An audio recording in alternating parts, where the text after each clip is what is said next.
नमस्कार मंडळी. ठरलं तर मग या मालिकेचा येणारा भाग आपण पाहणार आहोत. तर घरचे सर्वजण हे सायलीला भेटण्यासाठी येतात. तेव्हा अस्मिता ही प्रियाला म्हणते की प्रिया, जेल हीच तुझी खरी जागा आहे. तेव्हा प्रियाला तर आता खूप राग येतो आणि ती म्हणते की हो का, मग माझी खरी जागा हीच आहे, तर मग हाच न्याय सायलीला हे लावून दाखवा. तिने केलेला गुन्हा माझ्या गुन्ह्यापेक्षा कितीतरी पटीने मोठा आहे. मग कुठे गेला तुमचा न्याय? बोला ना आता. तेव्हा पूर्ण आजी म्हणते की प्रिया, आम्हाला सर्वांना माहिती आहे सायलीने काहीही केलेलं नाही.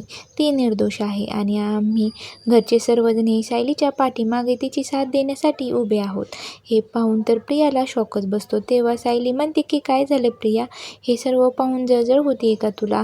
एवढं लक्षात ठेव, आमच्यामधली एकही भक्कम आहे. त्यामुळे आमच्या वाटेला जाण्याचा स्वप्नातही विचार करू नकोस, कारण शेवट विजय हा आमचाच असणार आहे. तेव्हा प्रियाला तर आता खूपच राग येतो. तर समोर येणाऱ्या भागात काय पाहायला मिळणार हे पाहणं खूपच रंजक ठरणार आहे. अशाच मालिकेचे नवनवीन व्हिडिओ पाहण्यासाठी चॅनलला लाईक, शेअर आणि सबस्क्राईब नक्की करा.